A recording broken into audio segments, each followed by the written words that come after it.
quién es la persona que estamos entrevistando. En este caso, ¿quién es René Ramírez?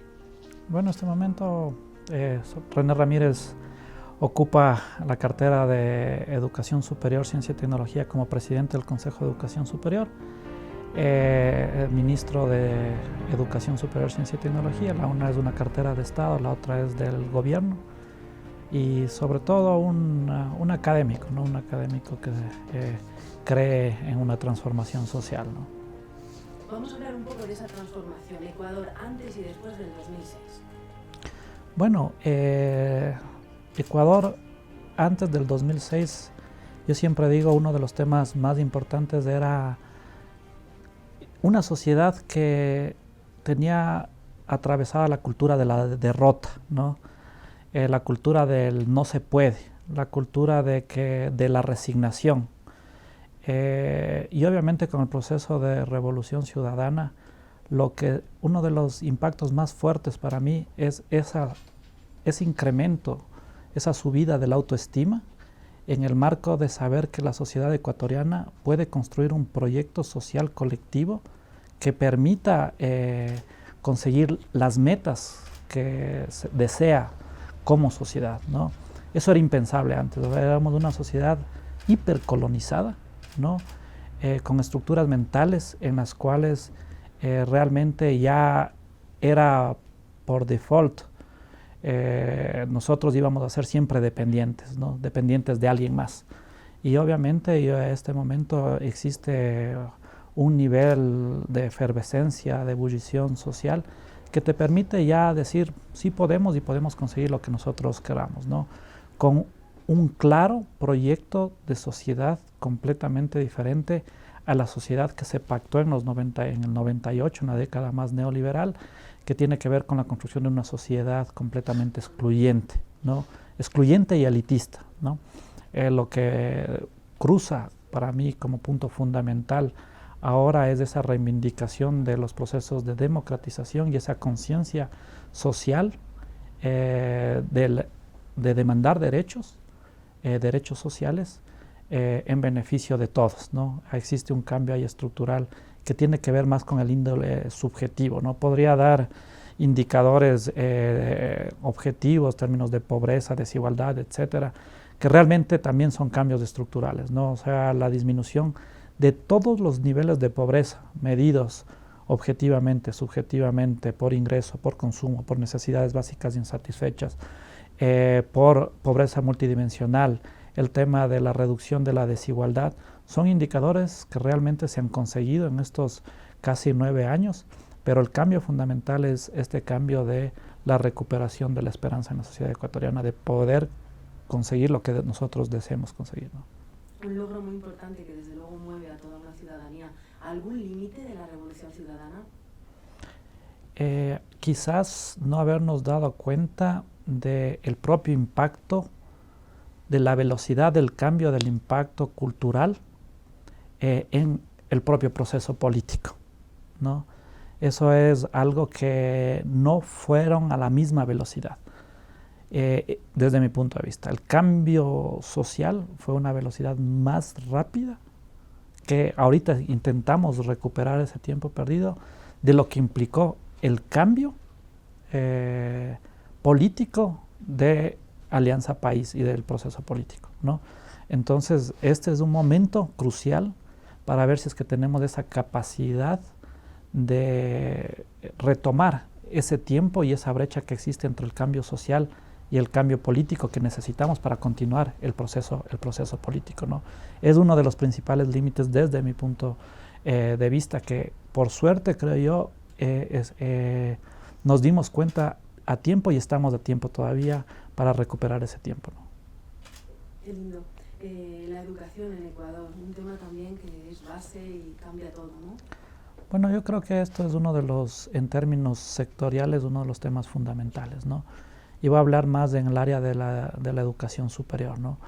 Existe un antes y un después en la Universidad Ecuatoriana, ¿no?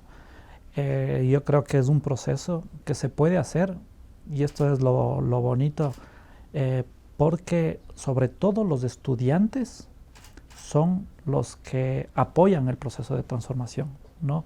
Y las familias.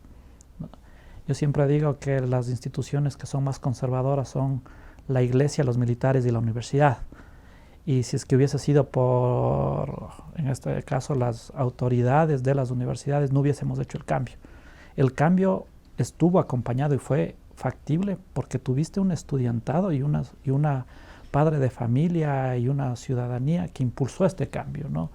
Y permitió los cambios. Y los cambios son radicales, ¿no? Lo primero es el tema de yéndonos en contra de lo que pasa a nivel mundial, que es el tema de el arancelamiento en la universidad pública. Nosotros propusimos la gratuidad en la Universidad Ecuatoriana, cosa que no se ha podido conseguir. Ustedes ven la pelea que existe en Chile y no lo van a conseguir desde mi punto de vista, lamentablemente, ¿no? En Colombia lo que ha pasado y en la región en general, ¿no? Entonces nosotros propusimos la gratuidad de la educación superior y eso marca un antes y un después en la sociedad ecuatoriana. ¿Por qué? Porque se da un proceso de democratización en el acceso que es radical.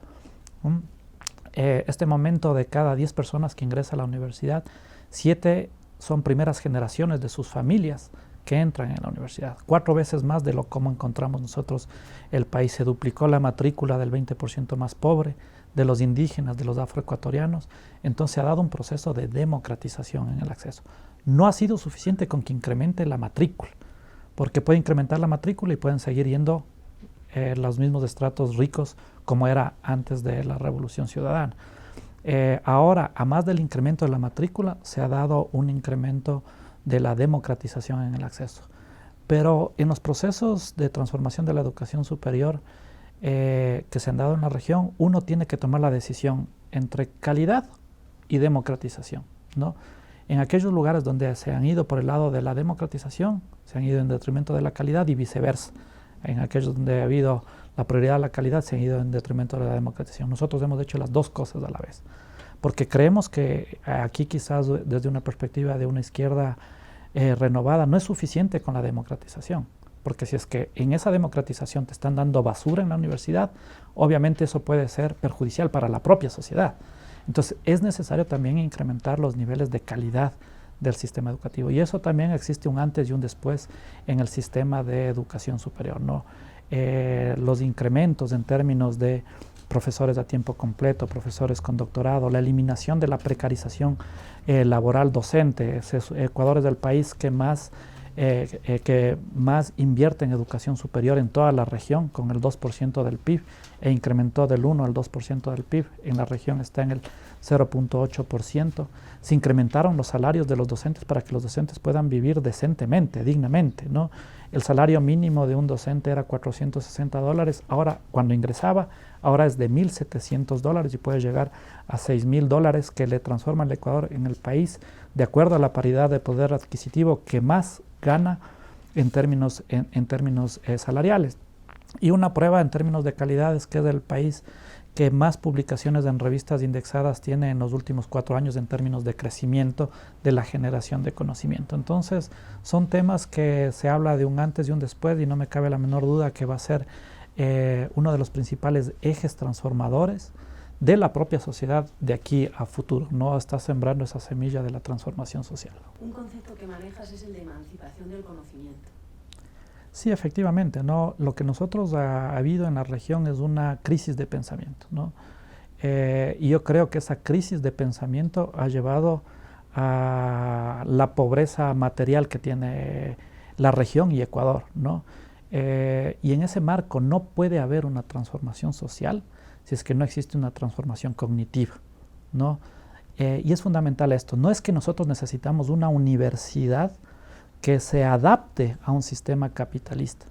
Nuestra apuesta siempre fue, lo que nosotros necesitamos es un sistema de educación, de universidad, de educación superior, que permita la transformación social. Es decir, transformar la universidad para transformar la sociedad, porque con esa universidad no íbamos a ningún lado. Y por eso la necesidad de lo que yo al menos llamo un cambio en la matriz cognitiva.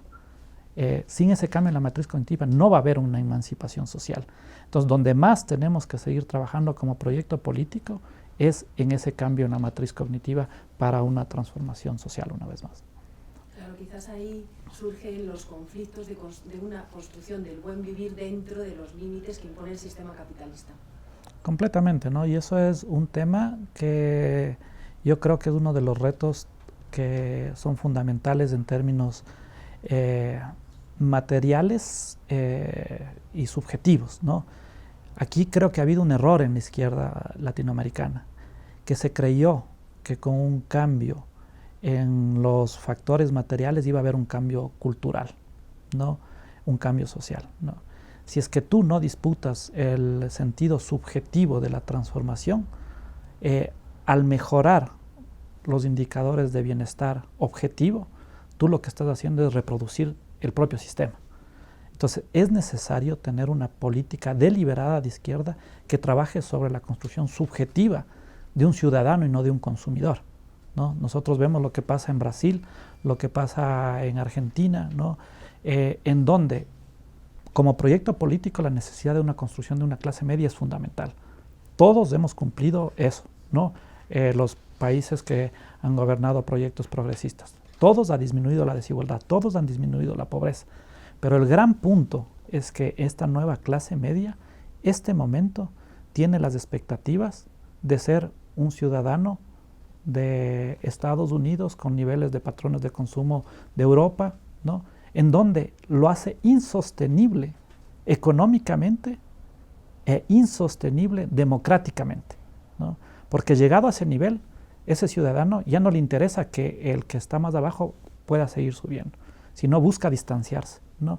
En ese sentido, yo creo que el próximo periodo de gobierno hay que disputar mucho ese sentido de la construcción subjetiva de un ciudadano que no sea individualista, sino que sea solidario.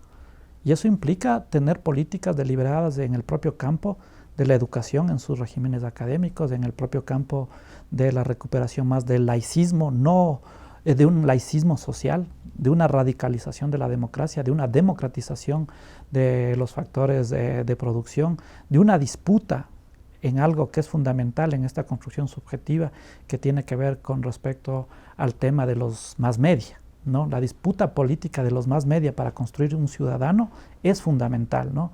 Entonces son temáticas que es necesario abordarla y abordarla deliberadamente si es que queremos disputar, no tener una sociedad menos injusta, que es lo que te produce un capitalismo, si podríamos decir, con rostro humano, que no existe eso, que es completamente paradójico, ¿no? Sino lo que buscamos es una transformación que dispute ese sentido a ese modo o a ese estilo de vida. Yo siempre señalo que el mundo no necesita alternativas de desarrollo, sino necesita alternativas al desarrollo.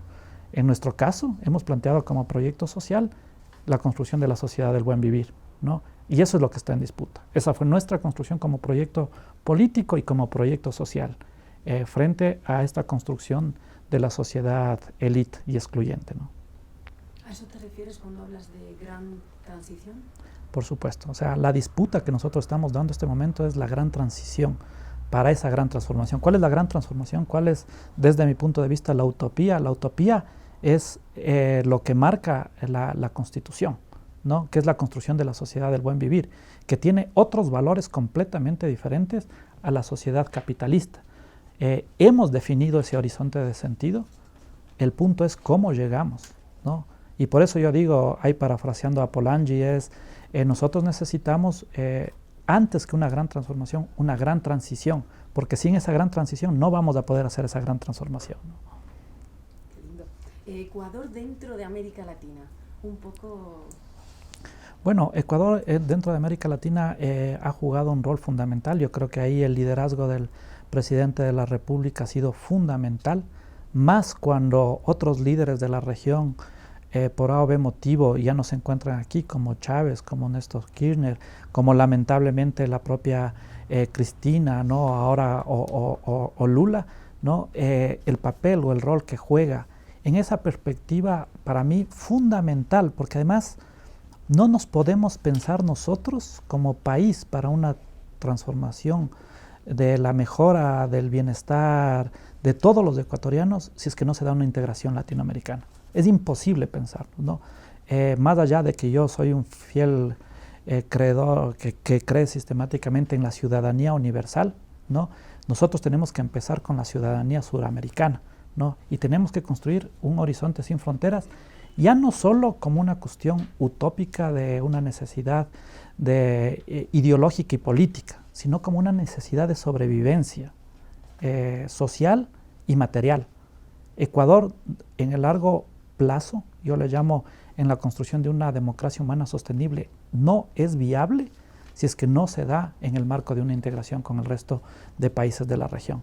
Ecuador juega un rol fundamental en ese sentido porque frente a los otros modelos que se dan en la región, que ahora es la articulación principalmente Alianza del Pacífico, ¿no?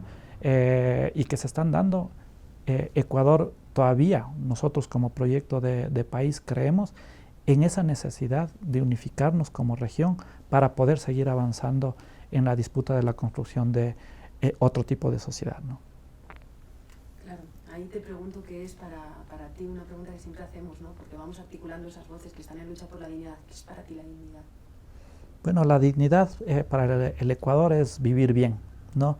En el marco de su proyecto político, ¿no? Tener garantizado los derechos sociales, el respetar, en este caso, ser un ciudadano también republicano, eso es fundamental, la dignidad, porque si es que no existe conciencia de la necesidad para vivir bien de un otro y del rol que juego yo este momento en ese marco, no se puede construir una sociedad digna.